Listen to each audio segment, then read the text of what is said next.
Hello there, you're watching the press preview, a first look at what's on the front pages as they arrive. So it's time to see what's making the headlines with columnist and broadcaster Steve Richards and political commentator Benedict Spence. They'll be with us from now until just before midnight.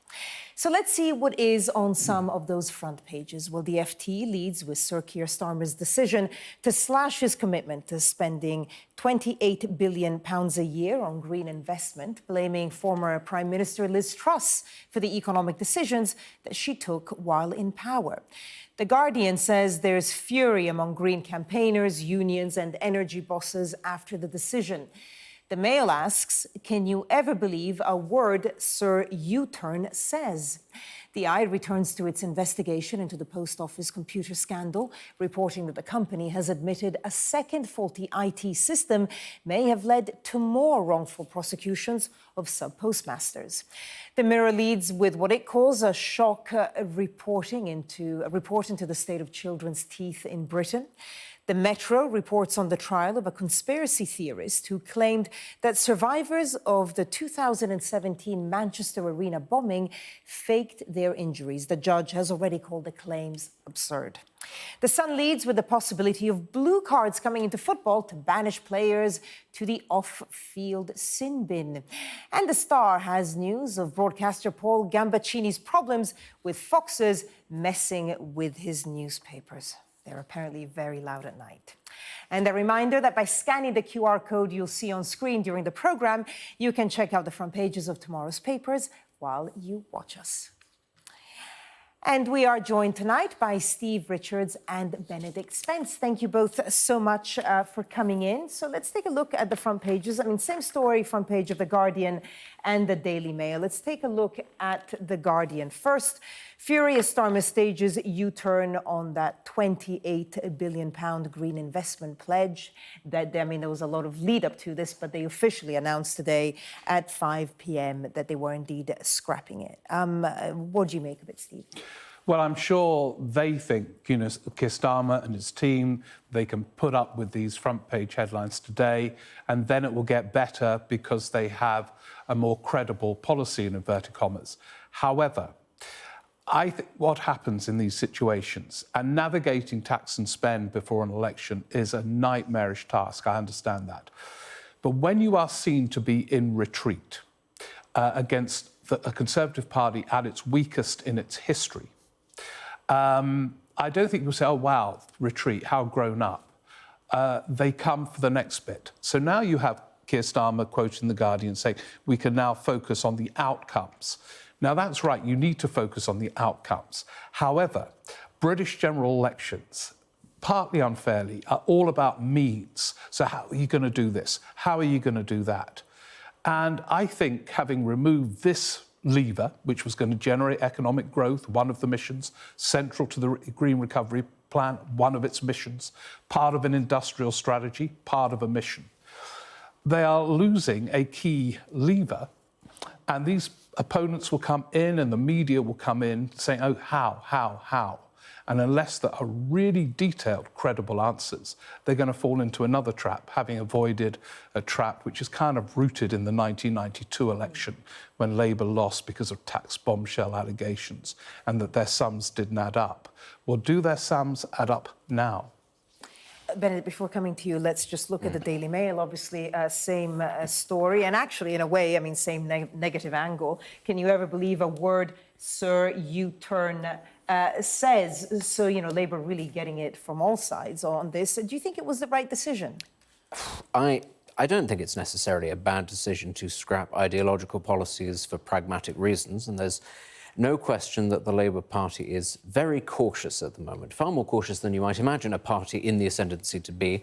But that is because I think it has been badly stung by being overly ideological in the past. And that, we need to remember, was the remit that Keir Starmer was elected as Labour leader to be, was to detoxify the party. He's had to work very hard to get the party into a position, I think, where people trust it. And even now, people are not going to vote for it with any great relish. They're doing it because they really loathe the Conservatives. I think, though, that you've seen this actually as a fairly common theme throughout the last couple of months, and that is Labour being incredibly cautious on what it says it will and will not spend.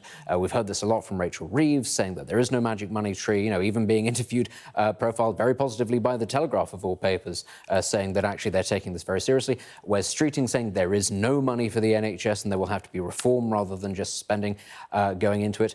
And this ultimately is because I do think Keir Starmer recognises and the Labour Party recognise that the world that they're going to inherit is not something that they are going to be able to just control magically and have lots of solutions for. We are very much at the mercy of forces, it must be said, beyond the economic mismanagement of the Conservative Party, but that certainly played a part.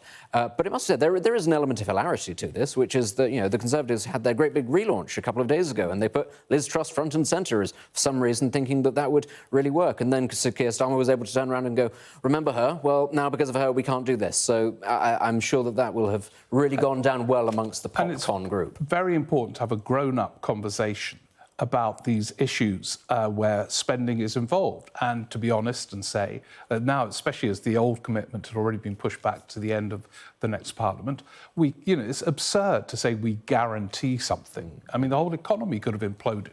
But, as I say, there are risks, bizarrely, in being cautious. And the risks also are about a sense of momentum and direction. Now, often, actually, opposition parties, especially Labour opposition parties, are quite hesitant and evasive, and are right to be so. But when you advertise that hesitancy and evasiveness, you're in some trouble.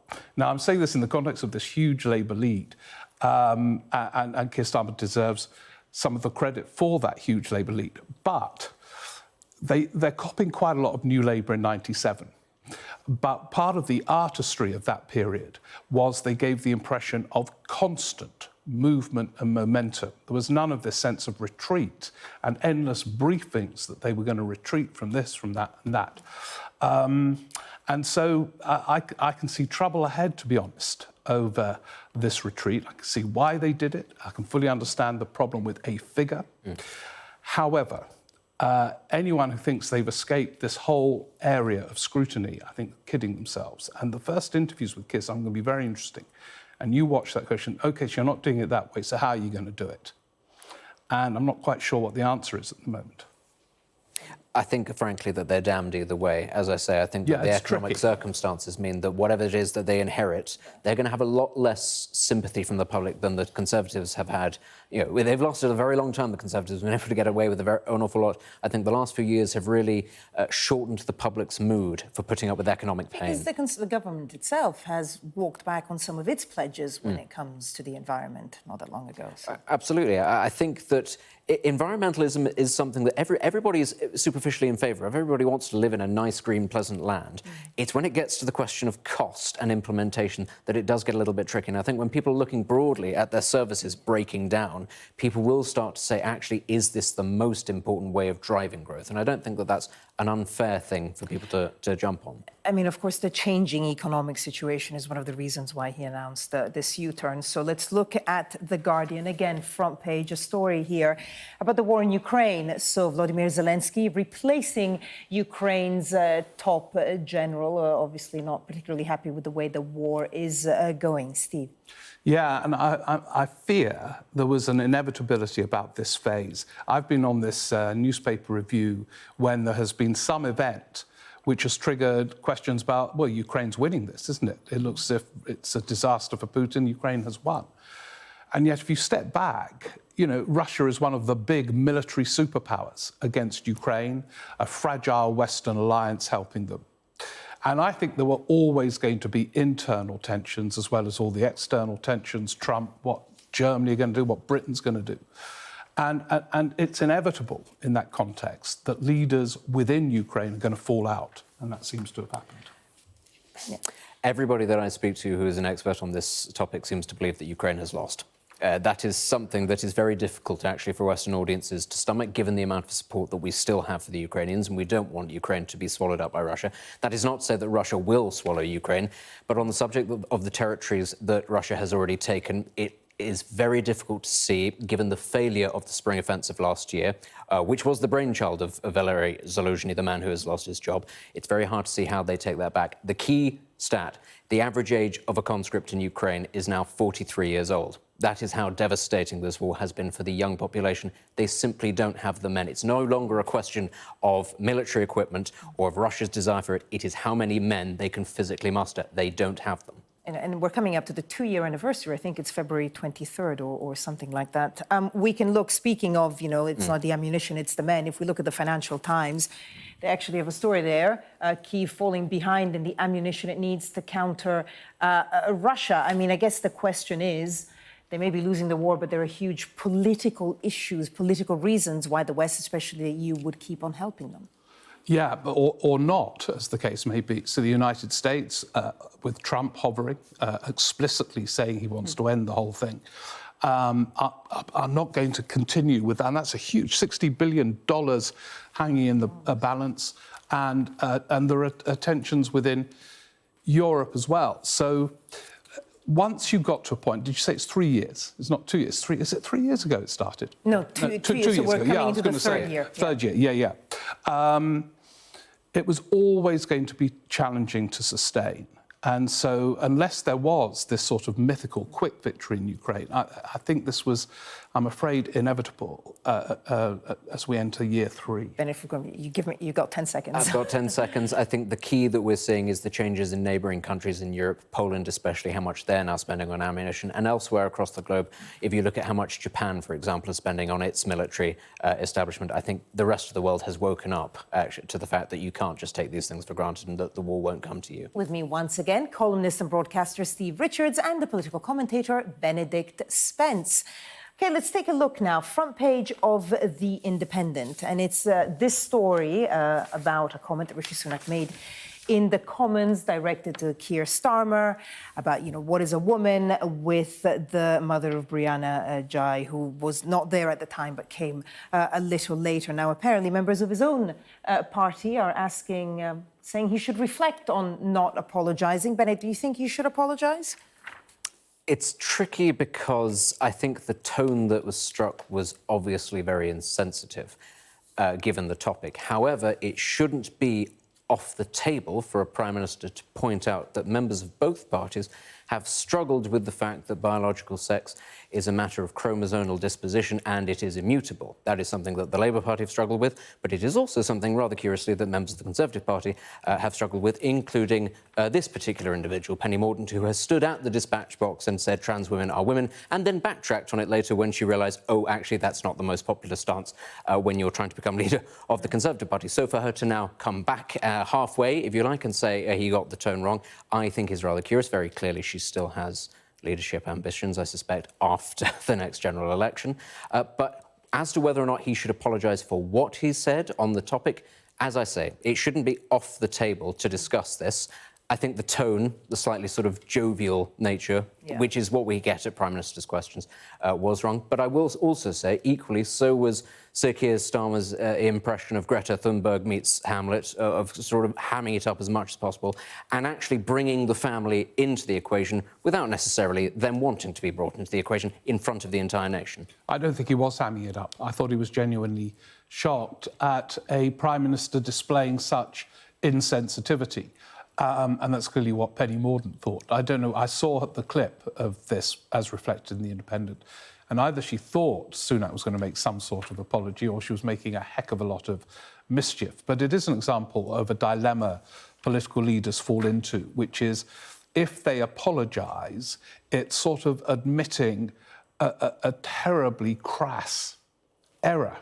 And that's very difficult, actually, for leaders to do. I think this will you say sorry, which is a question repeated at political leaders these days, is actually unfair. But Sunak was insensitive, and I think Starmer was sincere in his response. I don't think he thought this time Sunak would make kind of tricky, kind of mischievous points about the trans issue.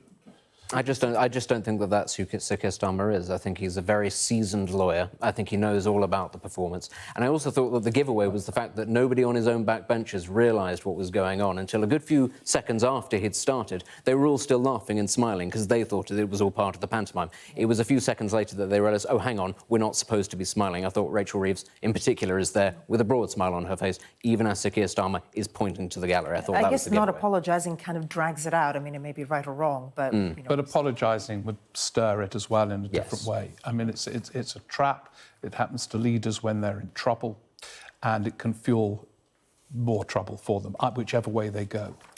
OK, front page of the Eye now. Post Office admits second IT scandal may be linked to wrongful prosecutions. And this is, they say, possible wrong prosecutions because of faults in its capture IT system, Benedict, so not Horizon. Not Horizon, predating it.